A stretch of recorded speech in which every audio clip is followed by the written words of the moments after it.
Hop, yes. Du coup, guys, aujourd'hui, je suis avec Matthew Boy, qui a rejoint Closers University quand? Mai En 2024. mai 2024. Ouais. Donc, le but, c'est que tu nous racontes ton parcours. C'est vrai que bon, ça va être cool parce que t'étais, sur le papier, tu n'étais pas le meilleur des clients et le meilleur des closers, ou du moins en devenir. Mais il y a eu quelques gros shifts mindset qui font que ta carrière de jeune closer aberrant a pris un certain tournant, quoi.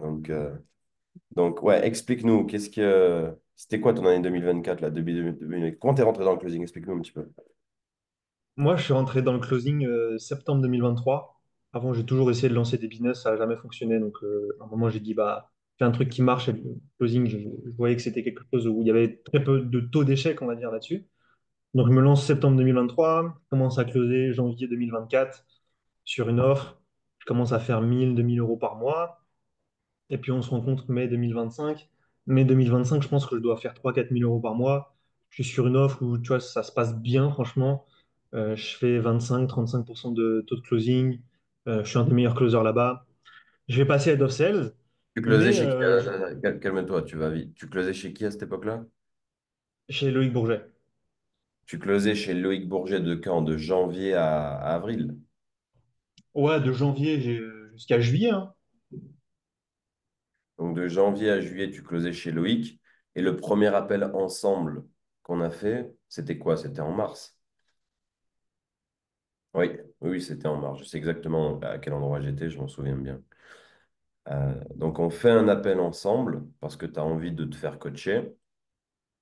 Tu Yes, avais fait le programme Closing Mastery, c'est comme ça que tu avais appris le closing. yes, exactement. Et à la fin de l'appel de closing avec moi, bon, c'était pas un appel de closing poussé, parce que c'est vrai que j'ai encore je ne vous fais pas tout le temps des appels de closing, parfois je suis gentil avec vous. Tu me dis, euh, Tu me dis non, mais je ne suis pas prêt à investir cette somme-là en moi. J'ai envie d'investir en immobilier. Pour l'instant, je ne pense pas avoir le besoin de devenir un meilleur closer, ou du moins, j'ai envie de continuer encore un peu tout seul. C'est ça que tu me sens.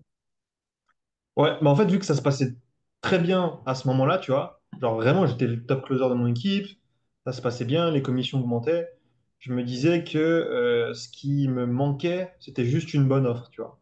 Et du coup, quand toi, j'ai pris l'appel, euh, j'étais en mode, ouais, je vais pas avoir une meilleure offre avec lui, on va dire, et du coup, bah, c'est pas ça qui va me débloquer. Est-ce que c'était un mauvais mindset et une mauvaise vision des choses ou pas? Franchement, je pense que oui. Après, ça avait du vrai aussi. Euh, L'offre sur laquelle on est, ça a un énorme impact en tant que closer. Mais quand tu es un excellent closer, globalement, tu attires des meilleures offres aussi, hein. Ça, c'est la réalité du marché. Donc, tu pensais qu'en gardant ton niveau, donc tu savais que ce qui te bloquait, c'était l'offre, mais en fait, le vrai problème, c'était aussi ton niveau, sinon tu serais sur une meilleure offre. Exact. Donc, c'était une fausse croyance. Ouais. OK. Ouais. Et tu es reparti dans les tranchées tout seul. Et je Ouais. suis curieux, comment? Parce qu'un jour, je reçois, un mois et demi, 2 mois après, je reçois un message de toi. Ouais, c'est ça. En fait, ben, je réfléchis à cet appel-là. J'en parle autour de moi, j'en parle à mes amis, qui sont closers aussi. Je continue à closer sur des offres. Et bah là, je trouve une meilleure offre, tu vois, quand même. Je closais sur une offre à 2 000 euros. Là, je trouve une offre. En gros, je peux closer sur une offre à 5 000, tu vois. Je prends les premiers appels, ça commence à bien se passer. Je me souviens, je prends les 3 premiers appels. Sur les 3 premiers appels, j'en close deux. Donc j'étais content. Et les deux, c'était un en pif et un en paiement en 2 fois. Donc c'était génial. Et puis après, je galère. Le taux de closing, il baisse. Et là, on arrive en mai, tu vois. Ça fait en gros un mois que je close sur l'offre à 5 000. Continue de closer sur l'offre à 2 000, ça se passe toujours bien. Mais moi, mon objectif, comme tu le savais, c'était d'atteindre 10K de commission par mois. Genre, dès le début, ça a été ça. Et je me rendais bien compte que là, euh, ça allait jamais arriver si je faisais rien et si je changeais rien, quoi. Ou ça allait prendre 3 ans. OK. Donc, tu es arrivé à closer sur une offre à 2000, ça commençait à être facile. C'est pas un très très gros montant vis-à-vis de la promesse que vous aviez derrière sur l'offre. Quand tu es arrivé sur une offre à 5 000, tu as vu plus de résistance, tu avais plus d'objections, c'était plus compliqué, quoi. Ouais, clairement, Qu'est-ce que tu t'es dit à clairement. ce moment-là? Ah, mais je me suis dit, il faut travailler. Je me suis dit, faut que tu te donnes les moyens. C'est jamais venu dans la tête d'abandonner.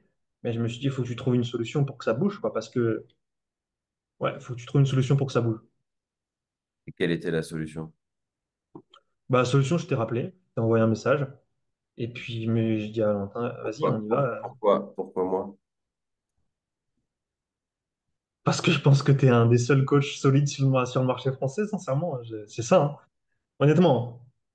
Je savais ton parcours, je savais par où t'étais passé, je savais chez qui tu closais, je savais combien tu closais, euh, et je savais les mentors que tu avais eus, tu vois. Et je me suis dit, en fait, s'il y a un mec qui peut m'accompagner sur le marché français, c'est lui, il n'y a personne d'autre. Ok, parfait. Et donc, on a commencé à bosser ensemble. Tu avais encore des objections, tu avais peur que ça fonctionne pas, Ouais, n'est-ce pas? clairement. Mais, Ouais, non, je doutais.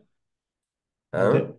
Je me souviens tellement que je doutais. Je me souviens, je fais le premier paiement avec toi, je fais le premier versement. Et genre 2 secondes après, tu sais, je te dis droit dans les yeux, je crois que je te dis, tu sais, Valentin, je te fais pas confiance, hein. Là, j'ai mis l'argent, mais je te fais pas confiance. Je crois que je te dis ça, genre, premier Ouais. appel, je te donne l'argent et je te dis, écoute, je sais que tu es bon, je sais que voilà, tu as fait des choses, moi, j'ai pas réussi à faire ce que tu as fait, mais je sais pas, je te fais pas confiance, mais je te donne mon argent. Ouais, très bizarre hein, comme appel, je m'en souviens. J'étais en mode, attends, mais tu me donnes ton argent, mais t'as pas confiance dans le fait que je vais te faire réussir. Au final, t'as pas vraiment, c'était plus en toi que tu n'avais pas confiance. Tu pas confiance en tes capacités à appliquer une nouvelle méthode et à atteindre ton plein potentiel. C'était pas en moi que tu n'avais pas confiance, parce que tu étais revenu vers moi. Tu serais pas revenu vers moi si tu n'avais pas confiance en moi. Mais tu n'avais juste pas confiance dans le fait que toi-même, tu pouvais atteindre les résultats que moi j'avais eus. C'était plus ça. Bah, je pense que c'était plus ça, parce qu'au final, la méthode, tu vois, petit à petit, je l'ai apprise. Au début, j'ai bien galéré, honnêtement. Je pense que les 3 premières semaines et 2 premières semaines, j'ai vraiment galéré. Non, Parce même les deux que, premiers mois, les 2 premiers mois, 3 premiers mois, c'était pas facile, je me souviens. Enfin, je voyais que je me souviens, tu me disais que voilà, il y a des choses qui commençaient à capter, que ça rentrait. Bah, d'ailleurs, je suis curieux. La dernière fois, j'ai eu un closer qui nous a rejoint et qui m'a dit moi, Valentin, je veux que tu me coaches 3 mois et pas 6 mois. C'était ça son objection. Je veux que tu me coaches 3 mois et pas 6 mois. 6 mois, c'est un trop gros engagement. Je lui ai dit ok. Est-ce que tu penses qu'en 3 mois, c'est possible d'avoir la transformation que toi, tu as eue? en 3 mois, c'est chaud. En 3 mois, c'est vraiment chaud. Parce que, ouais, en 3 mois, c'est chaud. Pourquoi? Enfin, je sais pas, ça a mis du temps à bouger dans mon état d'esprit parce que déjà, je pensais que le mindset était totalement bullshit. Ah Genre oui, vraiment. il y avait celle-là d'objection. Genre, c'est pour ça que je croyais pas trop en ça et en ce que tu faisais. C'est parce que je me disais, le mindset, c'est totalement bullshit. Et Et encore, aujourd'hui, je je suis pas sais le très bien roi que du ça. mindset. Je suis loin d'être le roi du mindset sur le marché. Je me considère pas comme ça, tu vois. Parce Ouais, que moi mais aussi, à moi, la base, je suis pas un grand fan. j'étais vraiment un closer, tu vois, violent avant. Genre, je me souviens, il y avait aucune empathie, aucune émotion. C'était un script et voilà. Et j'envoyais, je traitais les objections et j'étais un boucher, hein. J'étais, faut le dire, hein, mes appels, quand je les réécoute, je vois ce que je faisais avant, ça n'a rien à voir, hein. Ouais. Ouais, donc tu commences à te transformer, tu commences à tester de nouvelles choses. Vas-y, continue à nous expliquer un peu l'ascension. Bah, je commence à tester de nouvelles choses. Je vois que les méthodes, ça marche. Quand même, je vois que je close sans objection. Je vois que j'arrive à comprendre quand un prospect il va closer. Maintenant, tu vois, je fais la découverte et en fait, globalement, je sais si tu vas closer, si tu vas pas closer. Si tu vas pas closer, je te fais juste pas d'offre. Donc, euh, donc voilà, je fais des offres et en fait, je close de toutes les personnes quasiment à qui je fais des offres. Et puis là, ça arrive en juillet. Je rentre dans une nouvelle offre au Québec et je rentre sur une offre. Là, c'est une bonne offre, 10 000 $ canadiens. Je sais que je peux faire beaucoup plus d'argent que ce que je fais en France, mais c'est un marché qui est totalement différent et je parle absolument pas québécois. et l'accent me fait. Enfin voilà, quoi, je déteste l'accent, je comprends rien ce qu'ils me disent. Mais je me dis, écoute, c'est la meilleure opportunité que tu as, fonce, réfléchis pas. Et voilà, faut juste fonce, fonce sur l'offre, quoi. Pause. Comment tu as été pris sur cette offre? Parce que le gros problème sur le marché actuellement, c'est qu'il y a de plus en plus de closers certifiés ou en tout cas de gens qui deviennent closers parce qu'ils voient un certain échappatoire là-dedans. Le gros problème, c'est qu'ils ne trouvent jamais d'offres. Euh, Comment toi, tu as réussi à te positionner comme un top pour être recruté sur cette team qui commençait à être plutôt grosse, quoi.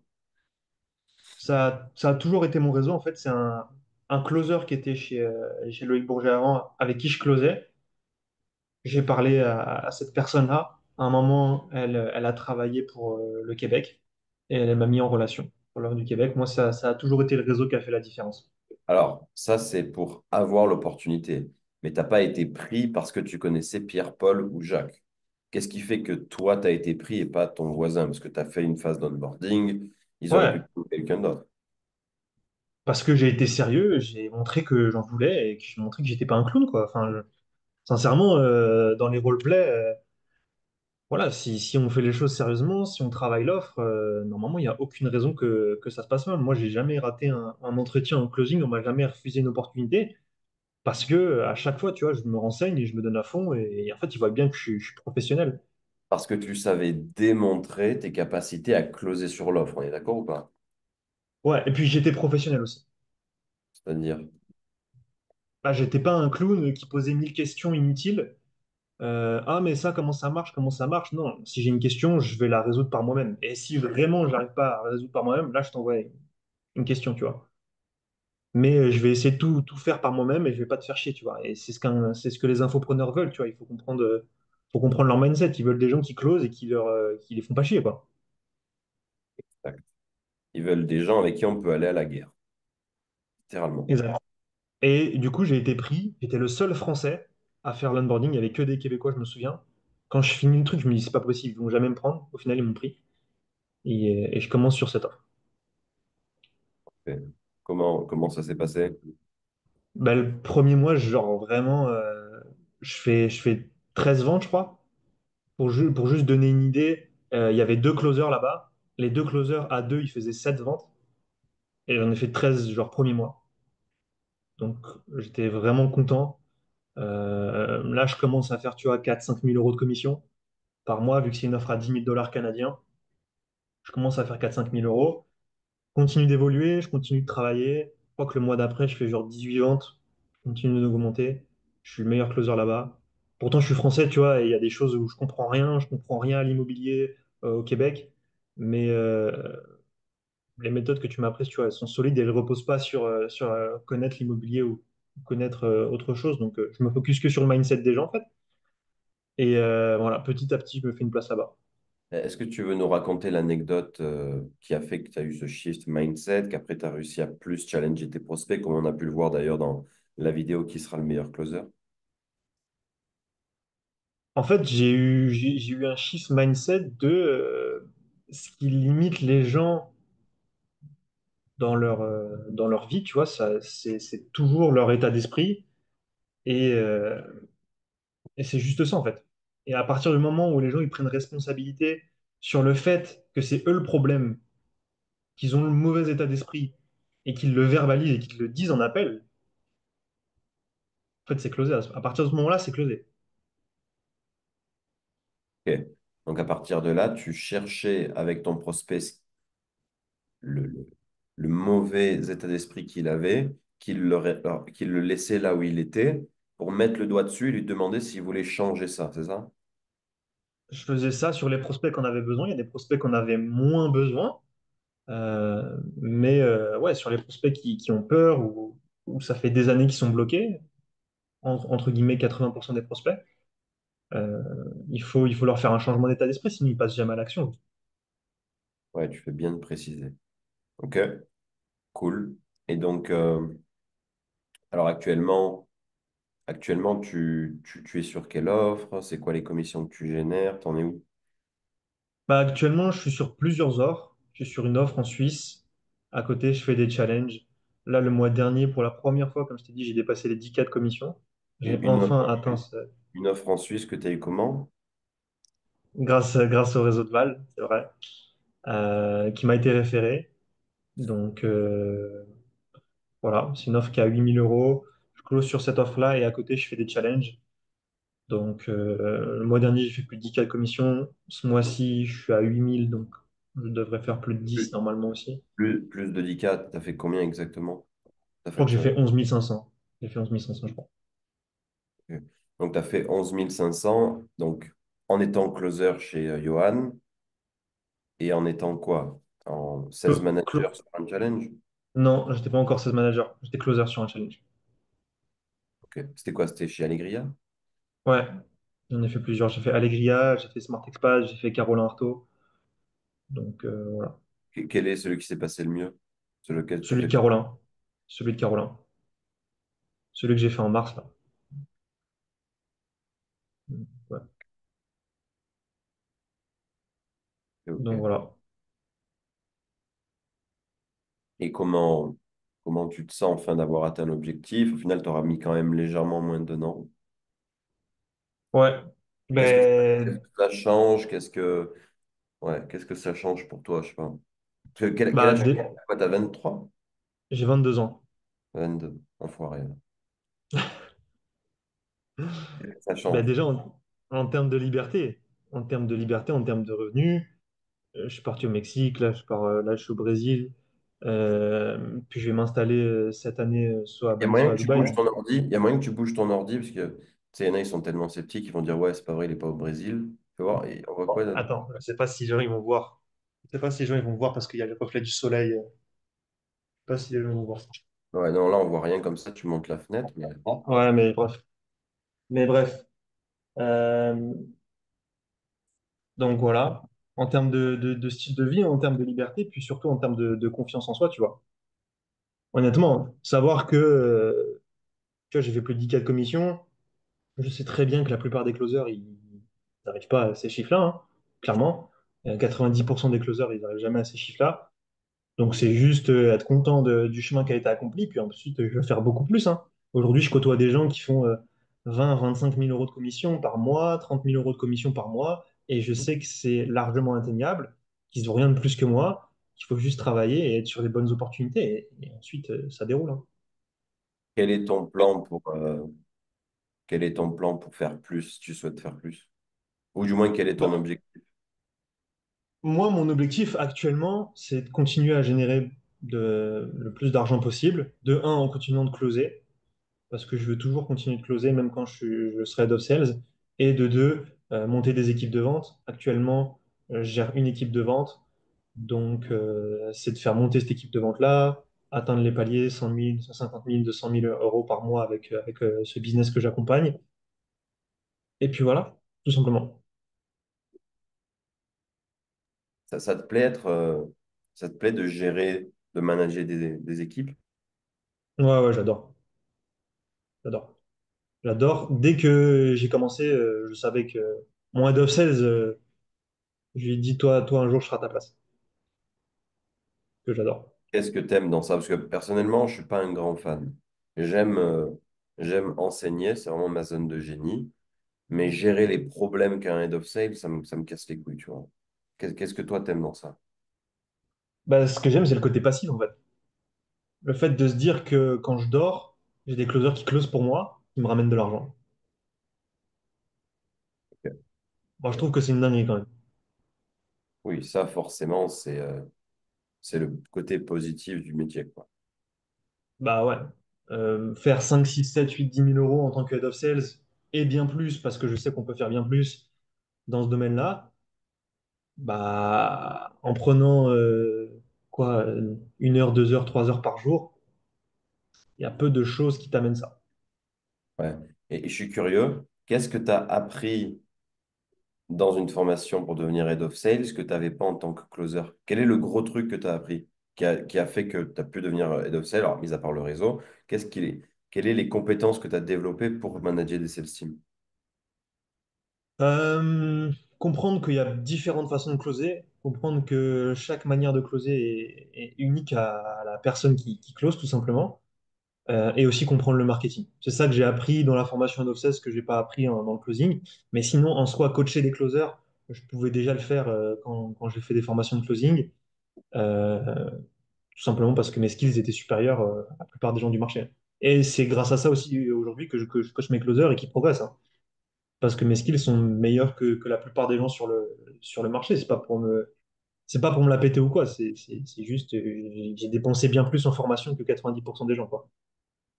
Ouais, et je suis curieux, parmi les autres head of sales avec qui tu traînes, est-ce qu'il y en a qui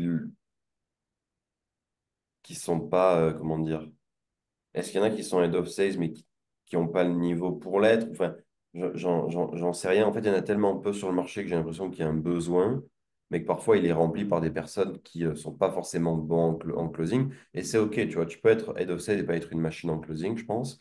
Mais C'est deux jobs qui sont différents après, quand même. Mais oui, les head of sales, c'est pas les meilleurs en closing souvent, hein. 100%. T'as raison, c'est pas le même job. Mais par contre, c'est un peu plus en mode business et c'est plus scalable que faire du closing et prendre des appels de vente. C'est ça que j'aime bien. ouais, 100%. Sur la partie marketing, qu'est-ce que tu as appris? Bah, les niveaux de conscience des prospects, tu vois, comment amener un prospect en appel de vente et qu'il soit qualifié, qu'il soit prêt à être closé. Le mec qui m'a formé au Head of Sales, il me dit toujours, tu vois, 50% de marketing, 50% de vente. Si les 50% de marketing ne sont pas faits, tu peux avoir les meilleurs closers du marché et ils vont pas closer.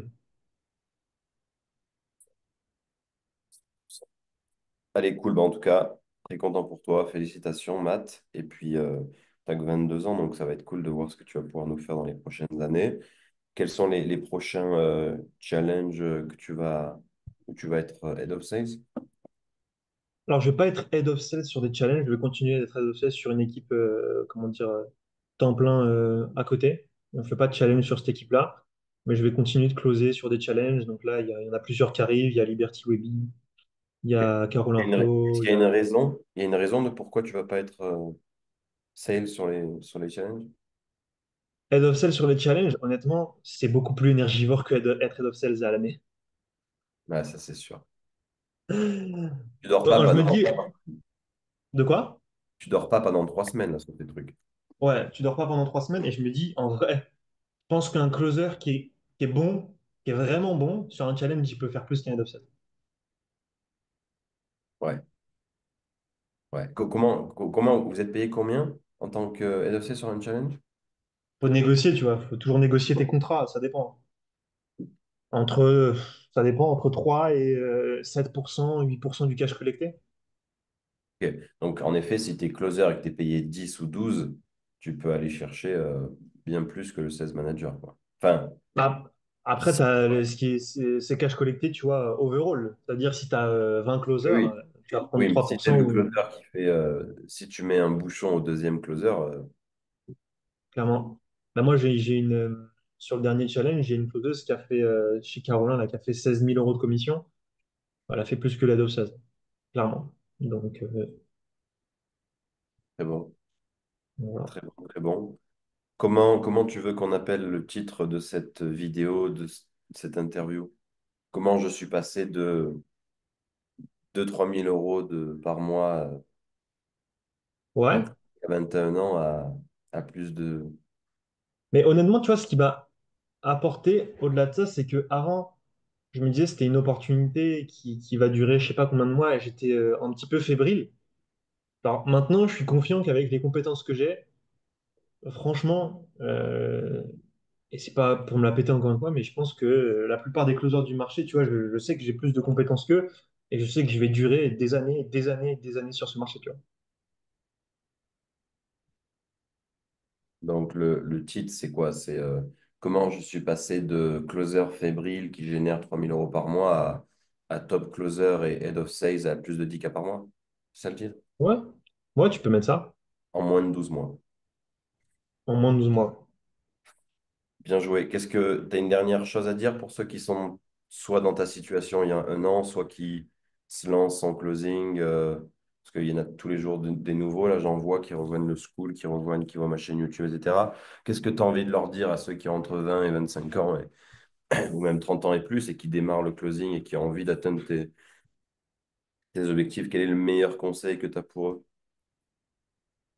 Bougez-vous le cul, les gars. Bougez-vous le cul, et puis si vous faites pas le travail, il y a d'autres gens qui le feront à votre place, hein. Ça veut dire quoi, bougez-vous le cul? Parce que c'est très abstrait. Ça veut dire que si vous faites pas les efforts, il y a un autre mec qui va les faire et qui va prendre votre place. Moi, c'est comme ça que je le voyais. À chaque fois que j'écoutais un de mes appels ou que j'avais pas envie d'écouter un de mes appels, je me disais, là, il y a un gars qui est dans mon rétroviseur, je le vois pas encore, mais le gars, il charbonne. Et ce gars-là, il va prendre ma place si moi, je fais rien. Ok. Et ouais, ok. Donc tu leur conseilles de travailler et Travaillez, formez-vous, et puis si vous faites ça normalement, qu'est-ce vous êtes que, déjà meilleur que 90% des bonne closers. question, bonne question que j'aime vous poser. Qu'est-ce que tu penses des closers qui se sont formés, qui ont fait une formation en closing et qui disent non, mais c'est bon, je suis formé au closing. Qu'est-ce que tu en penses de cela? Bah, je pense que c'est compliqué d'avoir une vision complète de la vente quand tu as été formé par une seule personne qui t'a donné sa propre vision, quoi. Donc, Donc c'est par comme si tu définition, avais un même entraîneur de foot toute ta vie. Tu vas avoir une vision du foot. ok, c'est bon. Et tu peux pas être complet si tu n'as qu'une vision du foot. Ouais, très bon, très bon, très bon. Allez, ben, merci pour ton témoignage, Mathieu, et puis à très bientôt, on suit tes aventures. À très bientôt.